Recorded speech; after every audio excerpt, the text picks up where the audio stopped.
Pernah nggak kamu belajar berjam-jam, capek, pusing, tapi pas ujian, blank? Atau sudah baca materi berkali-kali, tapi rasanya semua cepat lupa? Masalahnya mungkin bukan kamu yang malas, tapi cara belajarmu yang tidak sesuai dengan cara kerja otak. Hari ini, kita akan bahas cara belajar efektif menurut ilmu neuroscience. Ilmu yang mempelajari bagaimana otak benar-benar bekerja saat kita belajar. Selama ini, banyak orang belajar dengan cara yang sama. Baca ulang, hafal, begadang, lalu berharap semuanya masuk. Padahal, otak manusia bukan mesin fotokopi. Otak bekerja dengan pola tertentu, punya batas energi, dan sangat dipengaruhi oleh emosi, fokus, serta jeda istirahat. Neuroscience membantu kita memahami satu hal penting.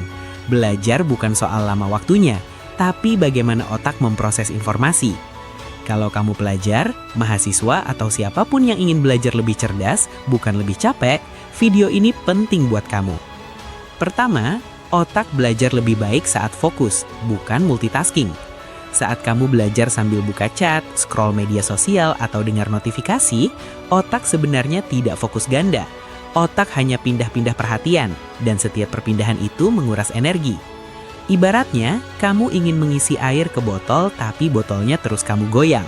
Hasilnya, airnya tumpah, bukan penuh. Karena itu, belajar efektif berarti satu waktu untuk satu fokus. Bahkan 25 hingga 30 menit fokus penuh jauh lebih efektif daripada 2 jam setengah fokus. Kedua, otak tidak suka hafalan tanpa makna. Dalam neuroscience, informasi akan lebih mudah disimpan jika punya kaitan dengan pengetahuan lain atau pengalaman pribadi. Contohnya menghafal rumus tanpa tahu fungsinya, seperti menyimpan file tanpa nama di komputer. Otak bingung mau menyimpannya di mana. Solusinya sederhana, setiap belajar, tanyakan, ini gunanya buat apa?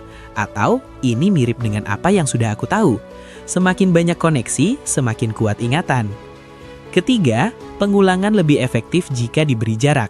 Belajar semalam suntuk lalu lupa seminggu kemudian, itu hal yang sangat wajar. Kenapa? Karena otak butuh waktu untuk memperkuat ingatan. Neuroscience menyebutnya sebagai pengulangan bertahap. Daripada belajar 4 jam dalam satu malam, lebih baik belajar 40 menit hari ini, 30 menit besok, lalu diulang beberapa hari kemudian. Ibaratnya menanam pohon, bukan disiram sekali banyak, tapi disiram sedikit, tapi rutin.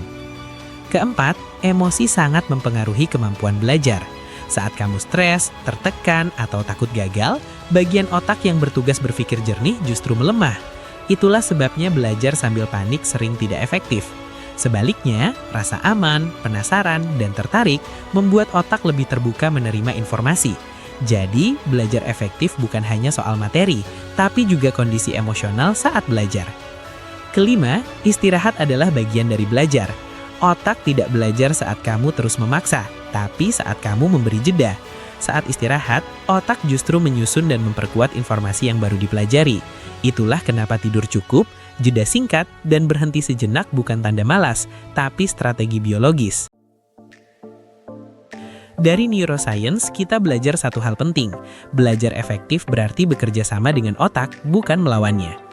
Fokus, makna, pengulangan bertahap, emosi yang sehat, dan istirahat cukup adalah kunci utama.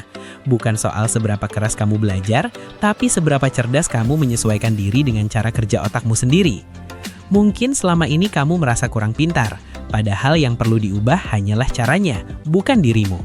Coba terapkan satu saja dari prinsip ini, dan rasakan bedanya.